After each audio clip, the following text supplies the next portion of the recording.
بسم الله الرحمن الرحيم وإذ أخذ ربك من بني آدم من ظهورهم ذريتهم وأشهدهم على أنفسهم ألست بربكم قالوا بلى شهدنا أن تقولوا يوم القيامة إنا كنا عن هذا غافلين۔ اور اے رسول لوگوں کو وہ وقت یاد دلاؤ جب تمہارے پروردگار نے آدم کے بیٹوں کی پشت سے ان کی ساری اولاد کو نکالا تھا اور ان کو خود اپنے اوپر گواہ بنایا تھا اور پوچھا تھا کہ کیا میں تمہارا رب نہیں ہوں؟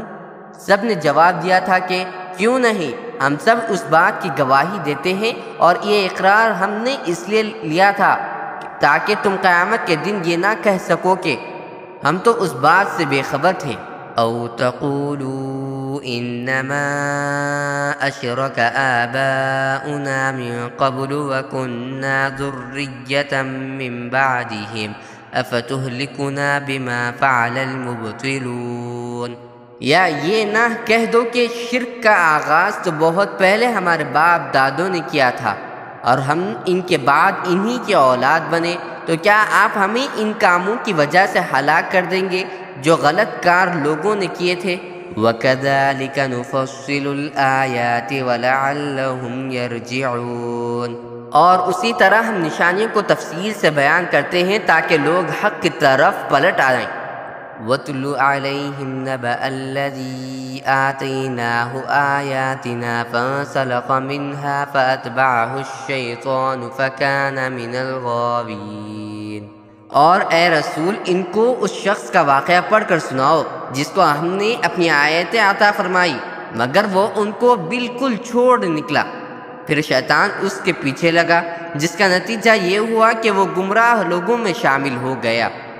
وَلَوْ شِئْنَا لَرَفَعْنَاهُ بِهَا وَلَكِنَّهُ أَخْلَدَ إِلَى الْأَرْضِ وَاتَّبَعَ هَوَاهُ فَمَثَلُهُ كَمَثَلِ الْكَلْبِ إِن تَحْمِلْ عَلَيْهِ يَلْهَثْ أَوْ تَتْرُكْهُ يَلْهَثْ ذَلِكَ مَثَلُ الْقَوْمِ الَّذِينَ كَذَّبُوا بِآيَاتِنَا فَاقْصُصِ الْقَصَصَ لَعَلَّهُمْ يَتَفَكَّرُونَ۔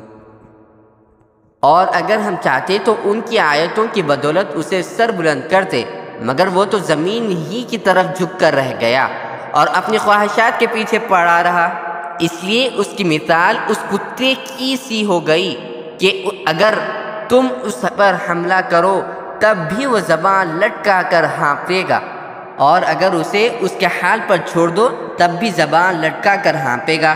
یہ ہے مثال ان لوگوں کی جنہوں نے ہماری آیتوں کو جھٹلایا ہے، لہذا تم یہ واقعات ان کو سناتے رہو تاکہ یہ کچھ سوچے۔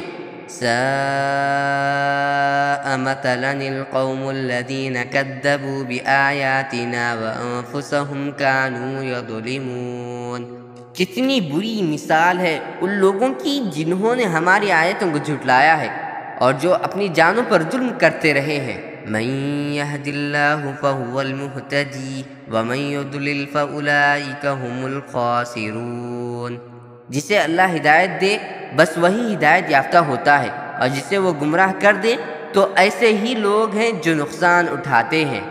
وَلَقَدْ ذَرَأْنَا لِجَهَنَّمَ كَثِيرًا مِنَ الْجِنِّ وَالْإِنسِ لَهُمْ قُلُوبٌ لَا يَفْقَهُونَ بِهَا وَلَهُمْ أَعْيُنٌ لَا يُبْصِرُونَ بِهَا وَلَهُمْ آذَانٌ لَا يَسْمَعُونَ بِهَا أُولَٰئِكَ كَالْأَنْعَامِ بَلْ هُمْ أَضَلُّ أُولَٰئِكَ هُمُ الْغَافِلُونَ۔ اور ہم نے جنات اور انسانوں میں سے بہت سے لوگ جہنم کے لیے پیدا کیے، ان کے پاس دل ہیں جن سے وہ سمجھتے نہیں، ان کے پاس آنکھیں ہیں جن سے وہ دیکھتے نہیں اور ان کے پاس کان ہیں جن سے وہ سنتے نہیں۔ وہ لوگ چوپایوں کی طرح ہیں بلکہ وہ ان سے بھی زیادہ بھٹکے ہوئے ہیں، یہی لوگ ہیں جو غفلت میں پڑے ہوئے ہیں۔ وَلِلَّهِ الْأَسْمَاءُ الْحُسْنَىٰ فَادْعُوهُ بِهَا وَذَرُوا الَّذِينَ يُلْحِدُونَ فِي أَسْمَائِهِ سَيُجْزَوْنَ مَا كَانُوا يَعْمَلُونَ۔ اور اسماء حسنہ اچھے اچھے نام اللہ ہی کے ہیں، لہذا اس کو انہی ناموں سے پکارو، اور ان لوگوں کو چھوڑ دو جو اس کے ناموں میں ٹیڑھا راستہ اختیار کرتے ہیں، وہ جو کچھ کر رہے ہیں اس کا بدلہ انہیں دیا جائے گا۔ وَمِمَّنْ خَلَقْنَا أُمَّةٌ يَهْدُونَ بِالْحَقِّ وَبِهِ يَعْدِلُونَ، اور ہماری مخلوق میں ایک جماعت ایسی بھی ہے جو لوگوں کو حق کا راستہ دکھاتی ہے اور اسی حق کے مطابق انصاف سے کام لیتی ہے۔